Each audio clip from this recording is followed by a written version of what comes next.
Ça en fait du baume. Ravie de pouvoir animer cet atelier avec toi, Marie. Enchantée, je m'appelle Salomé Banon et je suis une des cofondatrices de l'organisme de formation Gazouille. Chez Gazouille, notre mission depuis plus de 4 ans maintenant est de valoriser le rôle des professionnels de la petite enfance et de montrer à tous le rôle que vous avez auprès de ces tout petits. Voilà, et de mettre en avant tout ce que vous faites au quotidien. Et pour ça, on entreprend différentes choses. Aujourd'hui, vous nous découvrez peut-être à travers un atelier qui vous est offert du coup par Gazouille, un atelier qui se fait à distance et que nous faisons régulièrement autour de thématiques liées à la petite enfance, liées à votre métier, liées au développement de l'enfant, à la relation avec les parents, à la relation entre professionnels, etc. Et voilà, vous nous découvrez peut-être à travers un atelier. Le programme des ateliers est toujours visible sur notre site. Et voilà, on est ravis de pouvoir vous offrir cet atelier à distance. On propose également des formations en partenariat avec l'organisme AMA Campus. C'est des formations qui sont financées par Hyperia pour les gardes à domicile et assistants maternels. Et on a d'ailleurs une formation sur neurosciences où vous allez découvrir des bribes aujourd'hui. Voilà, si vous souhaitez recevoir le catalogue, ça se passera dans le chat. On va vous faire tourner un petit formulaire pour avoir toutes les informations sur Gazouille. Et depuis quelques mois maintenant, nous proposons d'obtenir un diplôme dans la petite enfance à travers la validation d'acquis de l'expérience. Chez Gazouille, on propose 3 diplômes, le CAP AEPE, le diplôme d'auxiliaire de puériculture et le diplôme d'éducateur de jeunes enfants. La validation des acquis de l'expérience est différent que d'aller à l'école. On permet d'utiliser l'expérience que vous avez auprès des enfants pour vous proposer d'obtenir ce diplôme. C'est évidemment quelque chose qui est financé par le gouvernement et où votre accompagnement se passe aussi à distance avec des accompagnatrices qui sont titulaires du diplôme et qui sont accompagnatrices VAE depuis des années. Voilà, vous allez découvrir lors de cet atelier un atelier gazouillis, une bribe d'une formation neurosciences et je vous retrouverai en fin d'atelier pour répondre à toutes vos questions sur gazouillis. Les filles sont dans le chat pour vous transférer le formulaire d'information où vous aurez le catalogue et où vous aurez aussi la possibilité de vous inscrire en VAE. Je vois qu'il y a plein de candidates à la VAE qui sont accompagnées par Gazouillis. N'hésitez pas à nous dire le diplôme que vous préparez. Ça, c'est top. Comme ça, on sait sur quel diplôme vous êtes. Et ça va nous permettre de voir s'il y a des en cours de diplôme parmi nous dans cet atelier. Alors, j'ai des questions. Pas encore. N'hésitez pas à poser toutes vos questions dans le chat. Je vous retrouve en fin d'atelier. Marie, je vais te donner le micro. Ravie, comme d'hab, de faire ces ateliers avec toi. Tu vas nous parler de neurosciences et nous parler, en fait, nous bribe un peu de cette formation neurosciences avec Hyperia. On se retrouve en fin d'atelier. Et n'hésitez pas à remplir le formulaire pour recevoir les infos. Le formulaire ne vous fait pas quitter l'atelier, évidemment. Trop bien, je vois plein de prépas en VAE. À tout à l'heure, Marie. Merci beaucoup Salomé. Bonjour à tous et à toutes. Alors avant de rentrer dans le vif du sujet et de parler des neurosciences, je vais commencer par me présenter pour les personnes qui ne me connaissent pas. Donc je suis Marie-Lille, moi je suis éducatrice de jeunes enfants. J'ai travaillé pendant 17 ans dans la petite enfance, d'abord en tant qu'auxiliaire de puériculture et après j'ai passé une VAE pour devenir éducatrice de jeunes enfants. Et depuis plusieurs années, j'ai quitté le monde des crèches pour transmettre tout ce que j'ai pu découvrir du monde de la petite enfance et devenir coach parental. Donc, je me suis formée à l'école d'Isabelle Filiosa. Donc, on parle beaucoup des neurosciences dans tout mon parcours d'école de coaching. Et du coup, aujourd'hui, j'accompagne les parents et les professionnels sur toutes les problématiques qu'ils peuvent avoir avec les enfants. Et je suis aussi praticienne EMDR. EMDR, c'est les mouvements oculaires. Donc, je ne sais pas si vous connaissez. N'hésitez pas si vous voulez me poser des questions en fin d'atelier. On pourra échanger en dehors de la plateforme Gazouillis, bien évidemment. Donc, je fais de l'EMDR pour les adultes et les enfants. Et chez Gazouillis, j'anime des ateliers comme celui-là assez régulièrement. Et je suis aussi accompagnatrice VAE. Donc, j'accompagne des candidates à réussir leur passage à l'oral devant le jury parce que c'est un moment qui est assez stressant. Même aussi, moi, je suis passée par là et je sais que c'est pas évident de le faire par soi-même. Donc, J'accompagne les candidates avec la gestion du stress, à les mettre en situation et en plus de ça, je fais aussi des analyses de pratique en crèche. Voilà pour moi et pour mon parcours. Et maintenant, on va parler des neurosciences en petite enfance. Donc, je vais vous présenter le sommaire de cet atelier. Donc, on va déjà parler plus de théorie en première partie. Donc, c'est comprendre le cerveau des jeunes enfants. Qu'est-ce qui se passe dans leur cerveau? Comment il se construit? On va parler aussi d'études qui ont été faites sur les punitions corporelles et qu'est-ce que ça a comme impact sur le développement du cerveau. Donc, on va parler aussi du stress chez l'enfant. Et enfin, on verra des facteurs qui vont permettre un bon développement du cerveau et que faire face à une tempête émotionnelle. Je suis sûre que vous avez toutes eu affaire ou même, aujourd'hui ou même demain, vous aurez affaire à des tempêtes émotionnelles des enfants que vous accompagnez, donc ça peut être très utile. Donc on va parler de la théorie pardon et à la fin, on va être dans quelque chose de plus concret. On aime bien chez Gazouillis, voilà, vraiment, vous proposer quelque chose d'assez complet. Alors, c'est parti. Alors déjà, les neurosciences. Qu'est-ce que c'est que les neurosciences? Ce sont des études sur le système nerveux, sur qu'est-ce qui se passe en fait dans notre cerveau. On sait que le cerveau, c'est un organe qui est plastique, qui est capable de se remodeler sous l'effet de différentes expériences qu'on va vivre dans notre vie. Et particulièrement chez les jeunes enfants qui ont un cerveau qui est immature et très malléable. Donc, ce remodelage, il est très actif car le cerveau, il va conserver toutes les expériences quotidiennes afin de se structurer. Donc, pendant la petite enfance, le cerveau est en construction, donc l'enfant va être très, très sensible à son environnement et c'est ce qu'on va voir tout au long de cet atelier sur les neurosciences. Donc chaque relation influence profondément son cerveau, modifiant les molécules, les neurones, les circuits et les structures cérébrales. Alors, avant de rentrer dans le vif du sujet du cerveau du jeune enfant, on va déjà voir ce qui se passe dans notre cerveau. Bon, alors normalement, je vous avais prévu une petite slide avec un cerveau. On voyait les 3 parties, mais vous pouvez faire preuve d'imagination. On a un petit cerveau ici. Donc, on a en haut le néocortex, on a dessous le cerveau reptilien, donc c'est une petite partie, et par-dessus le cerveau émotionnel. Donc, je vais vous expliquer la différence entre ces 3 cerveaux. Le premier, c'est le cerveau reptilien, le cerveau archaïque. Donc, c'est une petite partie du cerveau. Le cerveau archaïque, c'est le cerveau le plus ancien. Et c'est celui qu'on a en commun avec les reptiles et les animaux. C'est pour ça qu'on l'appelle le cerveau reptilien. Et ce cerveau, il va commander toutes les fonctions principales, on va dire les fonctions primaires. Donc, la circulation du sang, la respiration, la digestion. Et il va aussi permettre la survie de l'espèce. Car dans ces réactions, il y a les réactions dites archaïques. Donc, ce sont des réactions instinctives qui vont nous permettre de nous protéger en cas de danger. Donc, il y a 3 réactions qu'on va avoir. Ça va être l'attaque, le figement ou la fuite. Donc ça, ce sont des réactions qu'on va avoir en cas de stress. Et c'est grâce à ce cerveau qu'on va pouvoir les mettre en place pour se protéger. Ensuite, au-dessus du cerveau archaïque, il y a le cerveau émotionnel. Donc, le cerveau limbique. Donc, le cerveau émotionnel, comme son nom l'indique, c'est le siège des émotions. Donc, ce cerveau va nous faire réagir à des stimuli extérieurs qu'on va observer et qu'on va ressentir. Donc, quand on va observer ce qui se passe autour de nous, on va avoir des sensations corporelles qui vont nous donner une information qui va être transmise à notre cerveau et du coup qui va nous permettre de réagir. Donc, par exemple, si on a peur, ça va être face à un danger ou face à l'inconnu. Si on est en colère, ça va être parce qu'on a reçu on est face à de l'injustice ou on a été blessé. Si on est triste, c'est parce qu'on a ressenti de la perte et du coup on a envie de pleurer.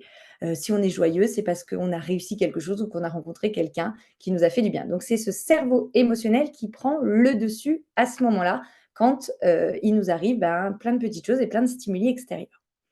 Et ensuite, le dernier, le néocortex. Donc, c'est le cerveau supérieur. Donc, c'est toute cette partie-là.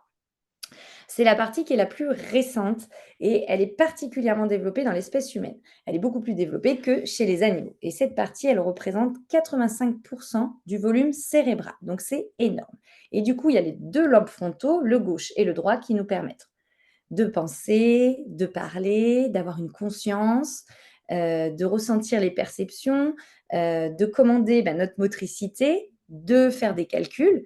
Donc, c'est vraiment une partie qui est très, très importante. Et tout devant, vers le front, il y a le lobe préfrontal, donc le néocortex, qui permet encore plus de régulation du cerveau parce qu'il va permettre de raisonner, d'avoir de la créativité, d'avoir conscience de soi, d'avoir de l'empathie, d'avoir de l'imagination. Donc voilà un petit peu pour nos différents cerveaux. Et maintenant, on va aller voir comment ils se développent dans le cerveau de nos enfants. Parce que là, je vous parle d'un cerveau adulte qui est déjà bien développé. Alors, le développement du cerveau des enfants. Donc déjà, il débute dans la vie intra-utérine. Comme tous les organes, le cerveau commence à se développer déjà in utero. Donc, durant les premières années, le néocortex, il est en formation. On va parler de 10% à 1 an. Donc, il se forme tout doucement. Du coup, ce cerveau, il ne va pas encore exercer de contrôle sur les deux autres cerveaux. Les deux autres cerveaux, c'est le cerveau émotionnel et le cerveau archaïque. Donc, c'est vraiment le cerveau archaïque et le cerveau émotionnel qui sont dominants parce que le néocortex est en construction. Donc, ce sont ces deux cerveaux qui vont définir toutes les actions de l'enfant. Le système nerveux de l'enfant, il n'est pas encore, il est inachevé. Et du coup, l'enfant, il va se retrouver débordé par ses émotions. Donc, il va vivre des colères intenses, il va être incapable de gérer ses pleurs, sa tristesse. Et quand il va être face à des peurs, elles vont être des peurs paniques. Face à une nouvelle personne, face à un bruit, face à un animal, un enfant qui rencontre une vache ou un cheval pour la première fois, en fait, c'est inconnu. Donc, en fait, l'enfant va vivre une peur, il va se cacher, il va avoir du mal à se raisonner. Enfin, il est incapable à ce moment-là parce qu'il n'a pas le cortex. Pardon, je vous montre ma main alors que je vous le ferai après. Donc, les connexions neuronales sont encore limitées et elles vont petit à petit se développer. Donc, une grande partie du cerveau se forme au cours des 5 premières années de la vie, mais sa maturation se prolonge jusqu'à la fin de l'adolescence, même plus. Alors, avant on parlait de vers 25 ans et maintenant on parle même jusqu'à 27 ans. On dit que le cerveau est encore immature. Alors bien sûr, le cerveau va se remodeler toute la vie, mais on va dire qu'à partir de 28 ans, le cerveau a atteint sa maturité cérébrale, mais qui va pouvoir encore être plastique et encore apprendre des nouvelles choses. Mais on parle d'immaturité et de malléabilité jusqu'à 27 ans. Alors, on va parler maintenant de neuroplasticité. Donc, la neuroplasticité, c'est la plasticité cérébrale. Donc, c'est le cerveau qui a des capacités de réparation. Donc, le cerveau, il se réorganise dès qu'on a des nouvelles connexions, des nouvelles interactions. Et ça se fait tout au long de la vie. Donc, merci le cerveau, parce que quand on va vivre une expérience qui va être négative ou des blessures, on va pouvoir remodeler et changer nos connexions neuronales si on a un environnement qui est plus propice.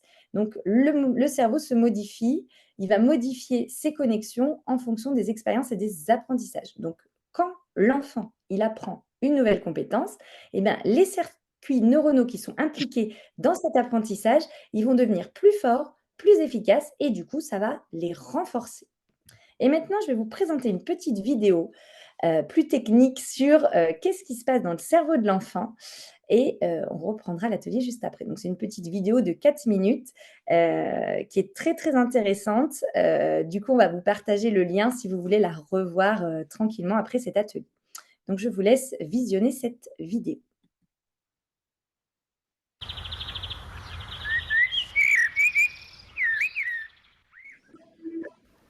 Pour construire son intelligence, l'être humain qui vient de naître commence par fixer dans les fibres de son cerveau les informations qu'il perçoit du monde extérieur.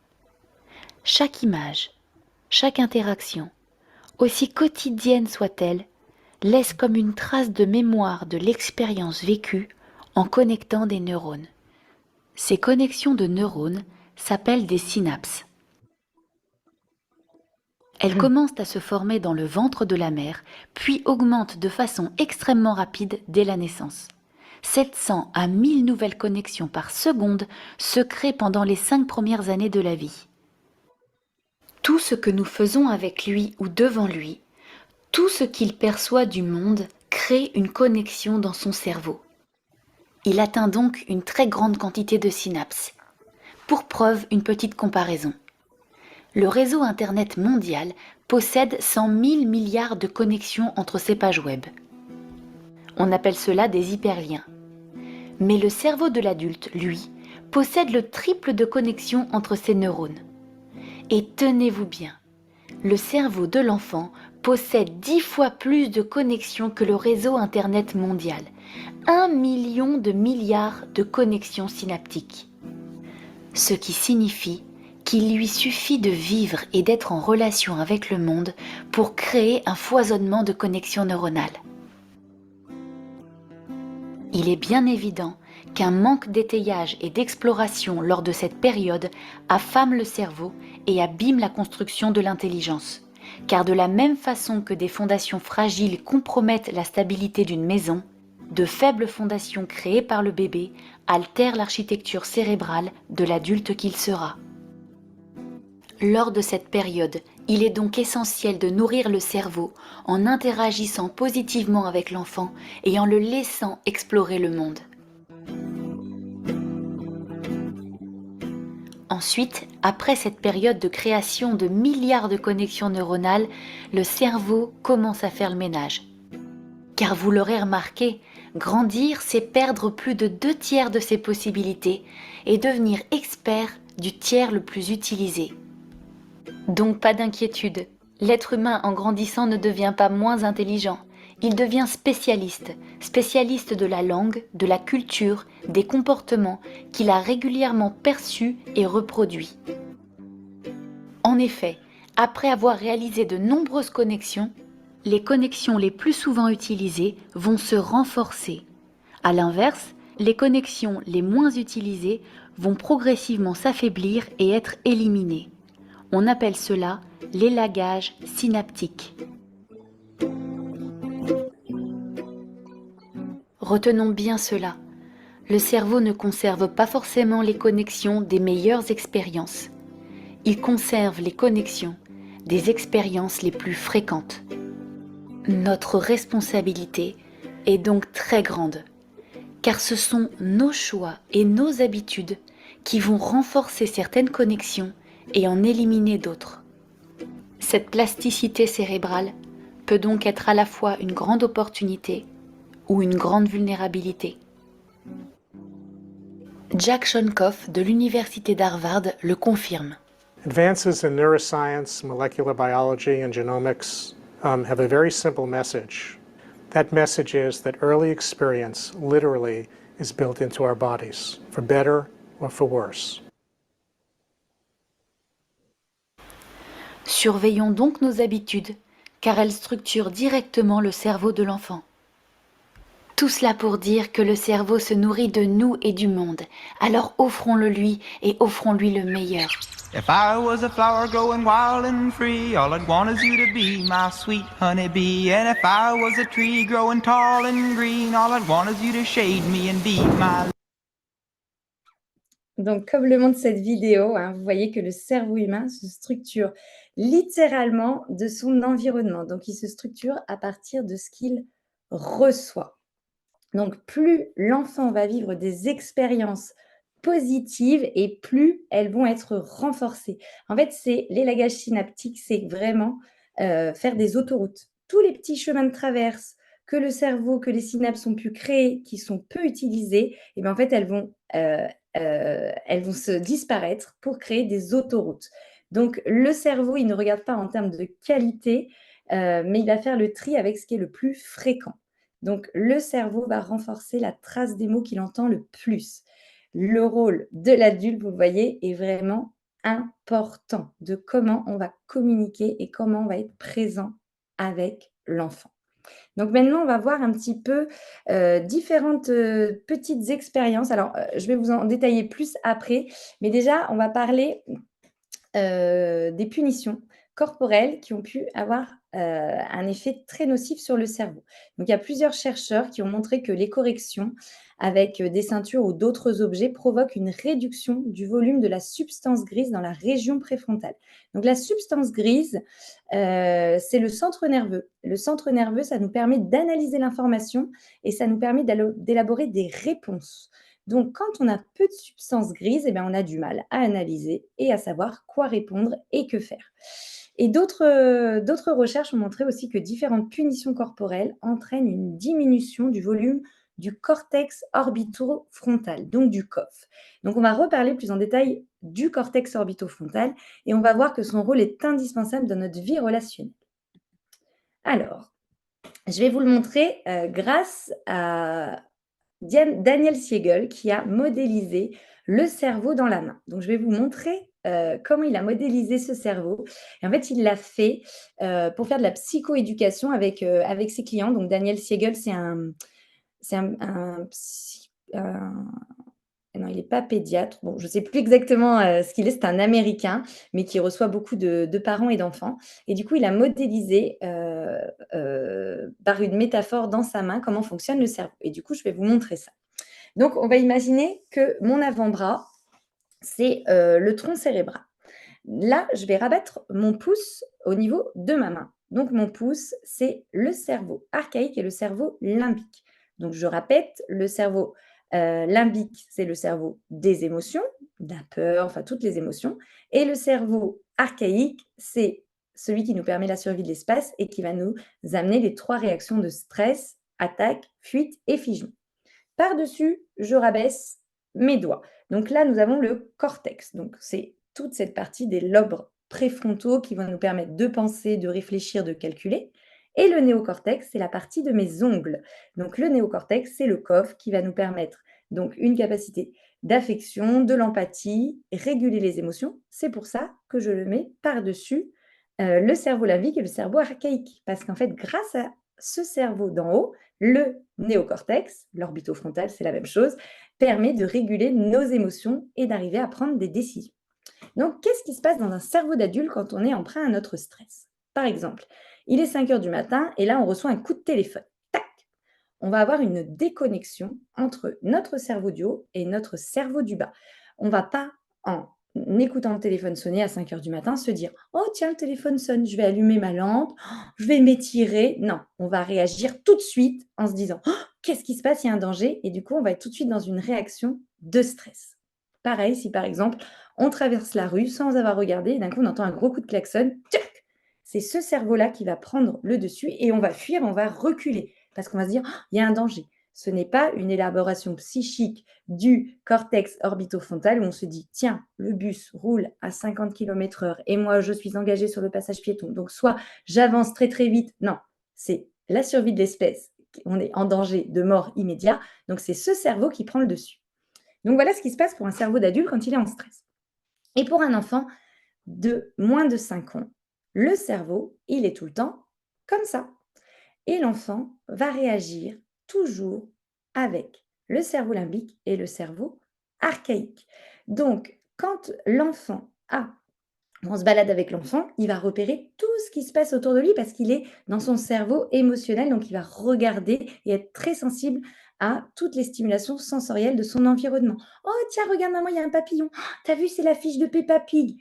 Des petites choses que nous, on n'a pas remarquées parce qu'on est dans nos pensées, on est souvent dans notre cerveau du haut en se disant « Oh là là, il faut que je me dépêche parce qu'en fait, le bus est dans 10 minutes et on n'aura pas le temps de prendre le bus. » L'enfant, il n'est pas dans son cerveau du haut en se disant « Tiens, on est mercredi, est-ce qu'aujourd'hui, il y aura Théophile chez Nounou ?» Non, l'enfant, il est là, il n'est pas en train de réfléchir. Et du coup, ce qui se passe, c'est quand l'enfant va être surmené par une émotion ou juste un regard ou juste un bruit, eh bien, il va avoir une réaction qui va être archaïque ou limbique, donc assez forte. Et il a besoin en face d'un cerveau qui est fermé. Et du coup, c'est comme ça que l'enfant va petit à petit arriver à faire des connexions et se calmer. Et si face à lui, il a un cerveau ouvert, un adulte qui le domine, qui le critique et qui le dispute, eh bien l'enfant ne va pas réussir à s'apaiser et créer ces connexions. Donc c'est vraiment indispensable d'avoir quelqu'un à côté qui va pouvoir accompagner l'enfant pour que l'enfant puisse petit à petit construire ce cerveau orbitofrontal et apprendre à réguler ses émotions. Donc ça, moi, c'est un outil que j'utilise beaucoup en coaching avec les parents. Et quand on va aller voir un petit peu ce qui se passe dans les différentes situations, c'est un langage qu'on a. Est-ce que votre cerveau était ouvert ou fermé? On va aller voir ce qui se passe aussi pour le parent pour pouvoir faire que le parent arrive à mieux accompagner son enfant. Pardon. Alors, du coup, vous l'avez compris, hein, l'enfant a une grande immaturité neuronale. Donc, il ne contrôle pas ses impulsions. L'enfant ne le fait pas exprès.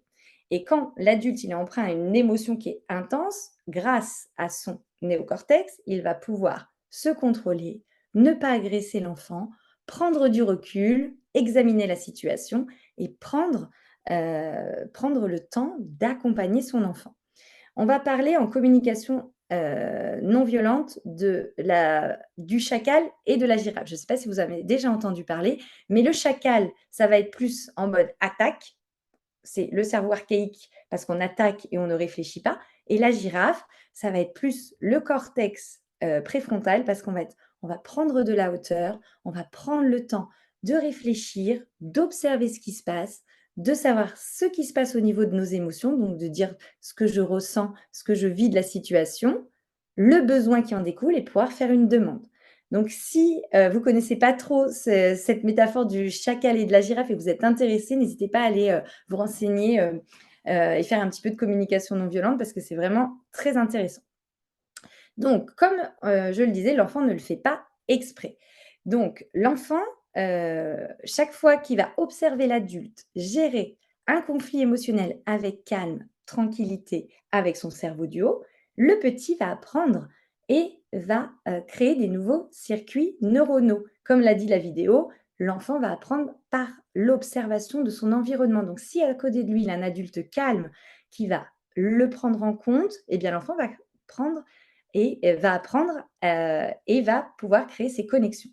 Certains adultes, malheureusement, sont violents, anxieux avec les enfants parce que leur cortex préfrontal est hypoactif. Et du coup, ils sont incapables de réguler leurs émotions. Ce sont des adultes qui sont très impulsifs. Hein. On en voit, si par exemple, on est en voiture et puis qu'il y a quelqu'un qui donne des coups de klaxon parce qu'il y a un camion de livraison, il est là, il n'en peut plus. Et bien ça, c'est souvent des gens qui ne sont pas capables de réguler leurs émotions et qui sont dans leur réaction archaïque. Et c'est souvent lié à la violence subie pendant l'enfance. Et on va en reparler avec quelques études.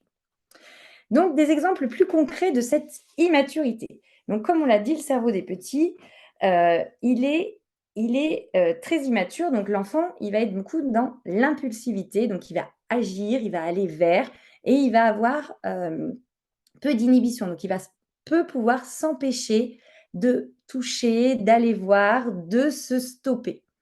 En fait, c'est parce que le néocortex n'est pas encore connecté. Donc, comme il n'y a pas cette connexion, eh bien, l'enfant ne peut pas en s'empêcher ses inhibitions et ses impulsions.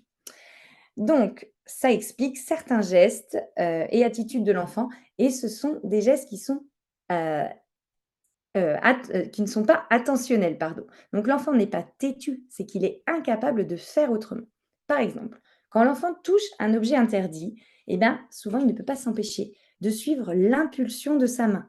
Parce qu'en fait, c'est dans le cortex qu'on va avoir le contrôle de son corps. Et l'enfant, vous le voyez bien, quand il est en train d'escalader un petit muret, il a du mal à contrôler où il va mettre ses pieds, comment se positionner. Eh bien, c'est pareil, quand on va lui donner un interdit, ne touche pas cet objet, eh bien, en fait, il va avoir du mal, ou alors on va lui dire arrête de taper avec le bâton, eh bien, il va avoir du mal, il va le refaire.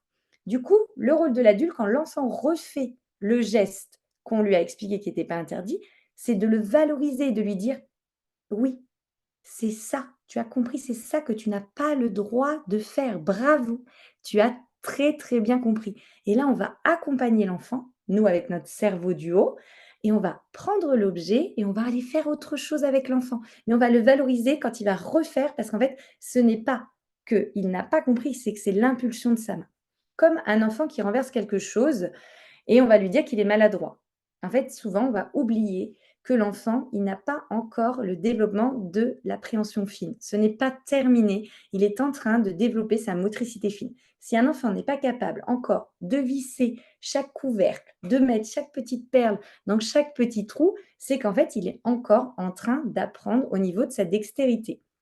Donc, quand l'enfant renverse quelque chose, à nous de l'accompagner et de lui dire: «Ben oui, je vois que c'est difficile. Est-ce que tu veux que je te montre ou est-ce que tu veux peut-être qu'on enlève un petit peu d'eau?» Parce que l'enfant qui attrape une carafe et qui essaye de se servir tout seul, il faut qu'il arrive à avoir la force de savoir qu'il faut qu'il verse tout doucement. Enfin, ça demande énormément, de concentration et de réflexion et l'enfant, lui, il est plus dans quelque chose, d'impulsif. Donc à nous, adultes, de lui donner toutes les conditions pour qu'il puisse s'entraîner, mais sans abîmer ce qu'il est en train de faire. Donc ne pas avoir des paroles, qui vont être dévalorisantes comme: «Tu es maladroit, tu n'y arrives pas, arrête, c'est moi qui vais faire».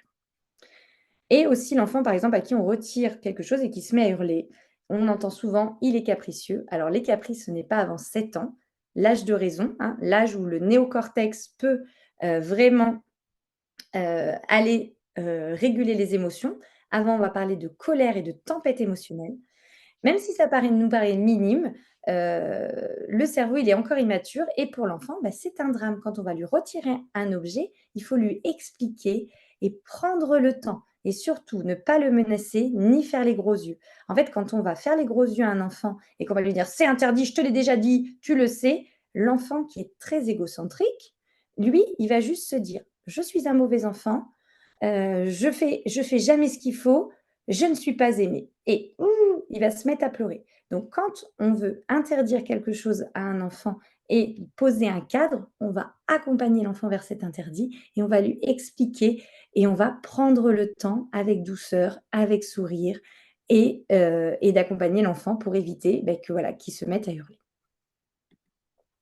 Alors maintenant, on va revoir différentes études, significatives qui ont prouvé que, plus on va prendre le temps avec l'enfant ou à l'inverse, plus on va, moins prendre le temps et utiliser la violence, plus ça va avoir des mauvaises répercussions sur son cerveau.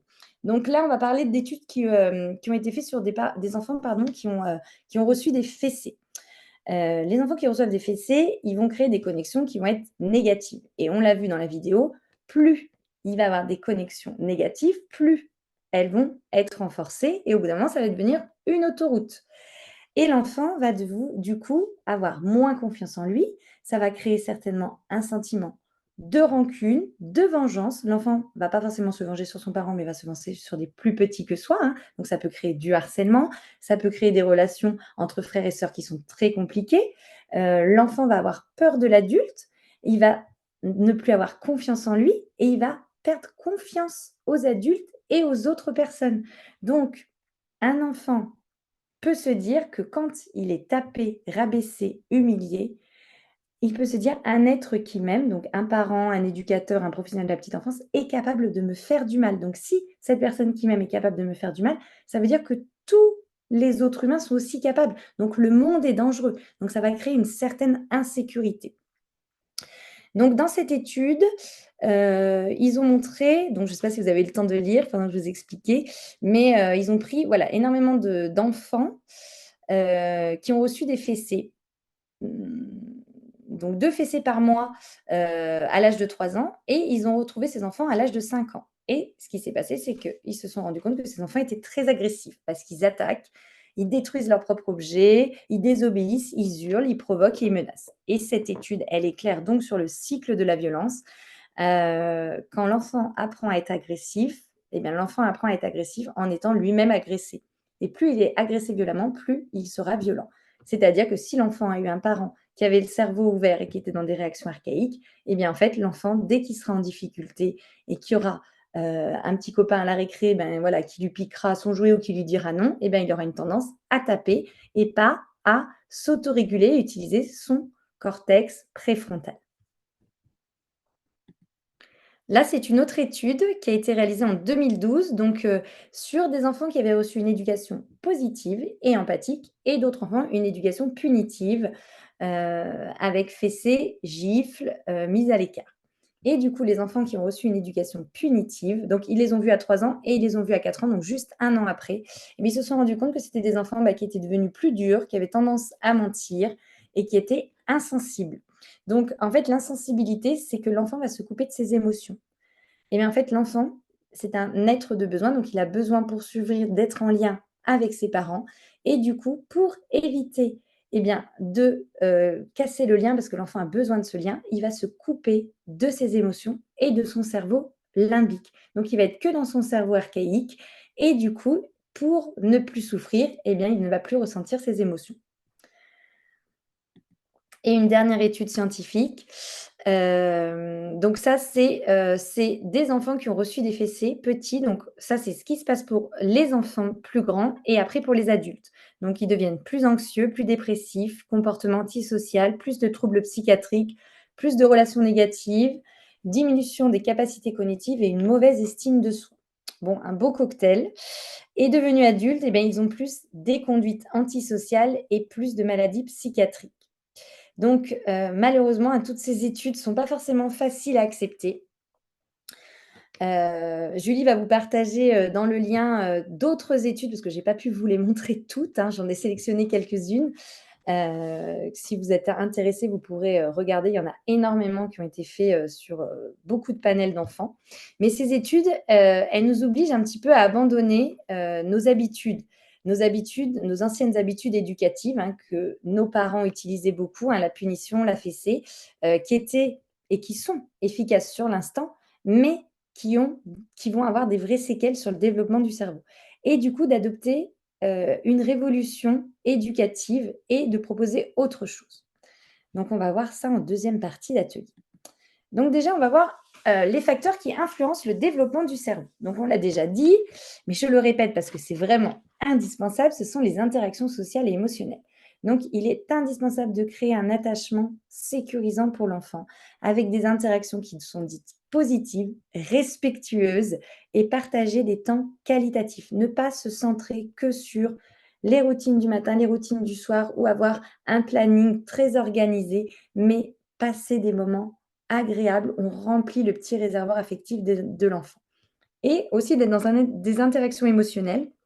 Donc, c'est pour développer l'intelligence émotionnelle. Développer l'intelligence émotionnelle, elle commence déjà par les adultes. Donc, c'est très important pour les adultes de connaître les émotions, de savoir les reconnaître, de savoir les accueillir, de savoir les laisser vivre et de les accompagner avec douceur, présence et empathie. Ça aussi, on en parlera en deuxième partie, bientôt à la fin de l'atelier.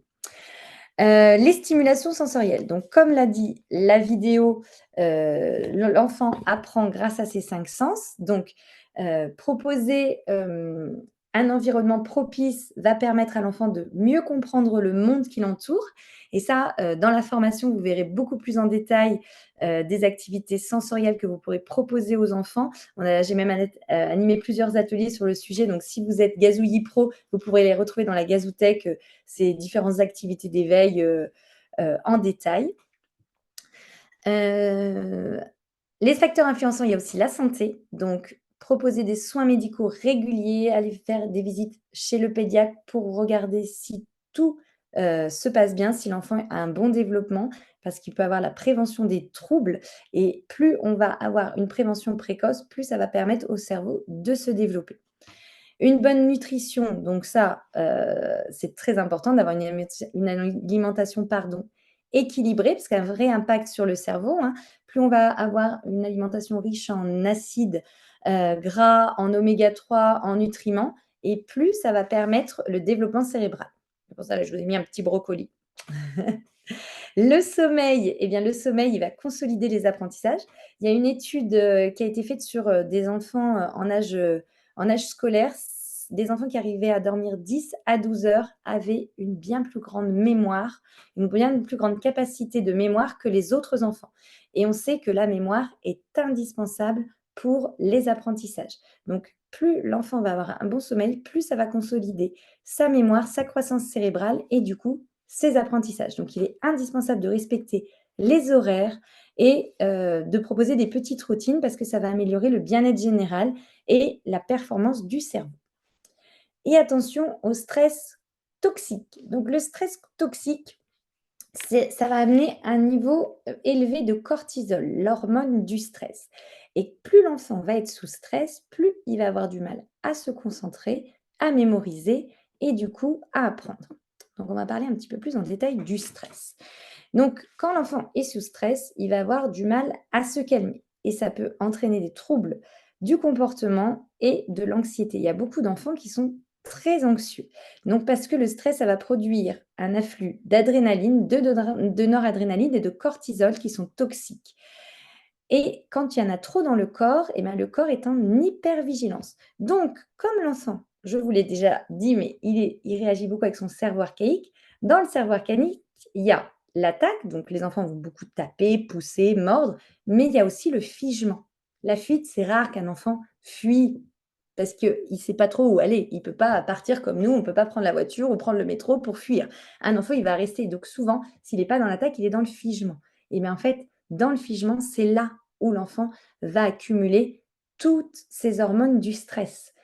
Parfois, on disait sois sage. Et en fait, sois sage, c'est sois figé. Et c'est dans cette phrase qui, pour nous ou pour nos parents, avait vraiment une connotation positive de écoute bien et sois sage. En fait, c'est emmagasine le stress et ne bouge pas. Mais du coup, l'enfant, dans ces moments-là, est en hypervigilance et en insécurité. Et le stress nocif, il est très nocif dans l'enfance pour les chromosomes. Les chromosomes, je le rappelle, c'est ceux qui vont permettre la croissance des cellules. Donc, si on est très stressé dans l'enfance, eh bien, en fait, ça va accélérer le vieillissement de toutes nos cellules. Et là, il y a un spécialiste du cerveau qui a montré des recherches très intéressantes sur le stress et du coup, montrer que en fait, plus l'enfant est stressé et plus, il va avoir un développement, une destruction du cortex préfrontal, donc celui-là qui permet de réguler ses émotions, de prendre du recul, d'être créatif et sur l'hippocampe et l'hippocampe, c'est la mémoire. Donc, plus l'enfant est sous stress et a peur, plus ça va l'empêcher de penser et d'apprendre. Le stress majeur durant les premières années de la vie de l'enfant peut avoir des répercussions sur, l'adulte qu'il deviendra et développer de nombreuses pathologies. Là aussi, il y a des études qui montrent que les personnes qui ont tendance aux addictions, à l'anxiété, à la dépression ou à l'agressivité ont souvent été des enfants qui ont connu beaucoup de stress, beaucoup de cortisol et beaucoup de figement. Alors, des études plus positives maintenant. Donc, un environnement propice. Donc ça, c'est des recherches qui ont montré que les enfants qui étaient exposés à un environnement enrichi, avec des stimulations sensorielles, des interactions variées et positives, des repères, un cadre cohérent et adopté par les deux parents, de l'empathie, de la bienveillance, avec des phrases positives, je t'entends, je te vois, je t'écoute, je te fais confiance, avec de la valorisation, eh bien, en fait, ça a permis aux enfants d'avoir un meilleur développement cérébral. Pour ça, il faut vraiment que les adultes qui accompagnent les enfants, donc aussi bien les parents que les professionnels de la petite enfance, aient vraiment déjà travaillé sur eux et leurs propres blessures, qu'ils soient capables d'accueillir leurs propres émotions, leurs propres insécurités, leurs blessures quand un adulte réagit de manière disproportionnée, donc c'est-à-dire avec son cerveau ouvert, qui s'énerve, qui menace, qui punit. C'est un adulte qui est envahi par le stress. Je vais vous donner un exemple. Si par exemple, quand vous étiez enfant, et là, on va prendre, vous accompagnez un enfant pendant le repas et l'enfant refuse de manger, il repousse son assiette. Il y a deux réactions possibles. Si vous, quand vous étiez enfant, votre maman, elle prenait le temps, elle vous prenait sur les genoux, elle jouait à l'avion, elle recoupait la petite viande, elle prenait le temps de vous donner à manger. Quand vous allez être face à l'enfant qui repousse son assiette, une fois adulte et que vous allez être face à un enfant qui repousse son assiette, vous allez pouvoir avoir accès à votre néocortex et prendre le temps d'accompagner l'enfant.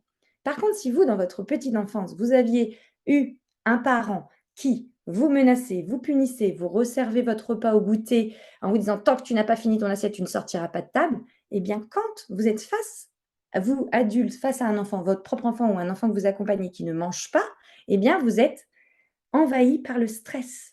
Et du coup, à ce moment-là, vous n'arrivez plus à prendre les bonnes solutions et à avoir des petits tips. Et des fois, on regarde des collègues ou d'autres personnes à côté, on se dit mais comment ils font à ce moment-là? Et parce qu'en fait, eux n'ont pas forcément vécu la même chose. Donc, quand vous êtes en difficulté face à un enfant, c'est pas parce que vous êtes un mauvais parent ou un mauvais éducateur, c'est qu'en fait, vous avez le cerveau qui a été abîmé par votre propre enfance. Vous avez été figé à ce moment-là et le cortisol a été accumulé dans votre corps.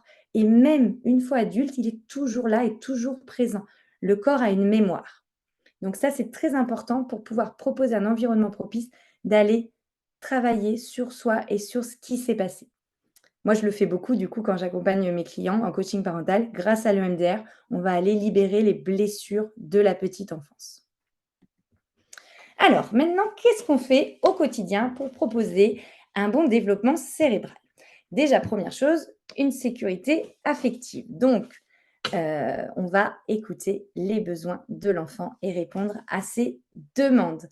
On va répondre avec douceur, rapidité, disponibilité et on va essayer au maximum d'être en adéquation. Donc, c'est très important pour permettre à l'enfant d'être en sécurité affective, de connaître les besoins et les étapes du développement de l'enfant. On a une formation sur le développement de l'enfant. Donc, c'est très bien de réactualiser ses connaissances pour savoir qu'est-ce que je dois faire en fonction de son âge et en fonction de ses réactions. Plus on va mettre l'enfant en sécurité affective, plus l'enfant se sent respecté et se sent important et qui développe sa confiance en lui. Si on a une attitude affectueuse et chaleureuse avec l'enfant, l'enfant va développer de l'ocytocine, des endorphines et ce sont des hormones du bonheur qui vont permettre à l'enfant de se détendre, d'être apaisé. Donc, il y a tout intérêt à proposer une sécurité affective et d'écouter les besoins. Donc, proposer aussi une exploration sensorielle. Donc ça, on en a déjà parlé plusieurs fois. Des promenades, des objets, du quotidien. Ne pas hésiter à avoir un matériel pédagogique qui va être adapté et de proposer des matières différentes à toucher. Des petites plumes, des bouchons en liège, du papier bulle. Donc, ne pas hésiter aussi bien dans l'exploration libre que dans des activités manuelles de proposer plein de sensations différentes. Maximiser les jeux libres. Les activités dirigées, parfois, l'enfant qui est dans l'inhibition, il aura du mal à écouter les consignes et du coup, ce sera plus difficile pour lui. Donc, le jeu libre, c'est laisser l'enfant découvrir et jouer à ce qui l'intéresse comme il le veut. Et ça permet de connecter plus de connexions neuronales. Et ça permet aussi de décharger les tensions, de décharger le stress. En jouant, l'enfant, il libère et il va rejouer les tensions. Par exemple, un enfant qui a été chez le médecin et qui a vécu une difficulté, ben on peut rejouer avec le petit nounours et le petit nounours qui pousse le médecin ou alors on va remettre le petit pansement. Donc, dans le jeu libre, ça va permettre un bon développement cérébral. La motricité libre, donc l'enfant explore son environnement en autonomie avec du matériel adapté, tapis, des structures solides. J'ai animé un atelier il y a peu de temps et j'ai vu qu'il allait avoir un replay au mois de juillet. Donc, si vous êtes intéressé pour mettre en place la motricité libre, n'hésitez pas à vous inscrire à cet atelier. Encourager et féliciter l'enfant. On va faire du renforcement positif. Je crois en toi, tu as réussi. Tu as tenu longtemps sur la petite barre. Oh là là, qu'est-ce que tu es fort, qu'est-ce que tu es musclé. Et on valorise et on fait du renforcement. Essayez au maximum la résolution pacifique des conflits. Hein. On va montrer avec le néocortex, donc le ton, l'attitude, le regard, l'ouverture. Et on va s'occuper de l'enfant qui agresse et de l'enfant qui est victime. Et on va comme ça pouvoir créer de l'empathie entre les enfants. L'enfant, il apprend grâce à la modélisation, grâce à l'exemplarité. C'est les neurones miroirs. Donc, si face à deux enfants qui sont en conflit, vous criez, vous vous énervez, vous les punissez, eh bien l'enfant, il encode que quand ça ne va pas, il faut s'énerver, il faut crier et il faut menacer. Et enfin, l'accueil des émotions. Donc là, on va le voir plus en détail avec les tempêtes émotionnelles. Pour accueillir les émotions, c'est très important déjà d'avoir une bonne hygiène de vie et d'avoir pris soin de soi, d'évacuer son stress, d'être disponible pour les enfants. Donc là aussi, on a animé beaucoup d'ateliers chez Gazouillis sur comment éviter le burn-out professionnel. Mais c'est vraiment très, très important parce que accueillir des tempêtes émotionnelles, il faut être bien armé et assez tranquille. Alors, du coup, qu'est-ce qu'on fait face à une tempête émotionnelle? Première chose, on va respirer pour retrouver son néocortex. Cette émotion n'est pas la mienne. C'est pas parce que l'enfant a peur, est triste, est en colère que moi je vais être submergée et que je vais être dans mon cerveau archaïque. Donc, première chose à faire, c'est on respire et on se dit ce petit mantra, cette émotion n'est pas la mienne. On va se synchroniser à l'enfant. Donc, on va se mettre en empathie déjà dans le corps.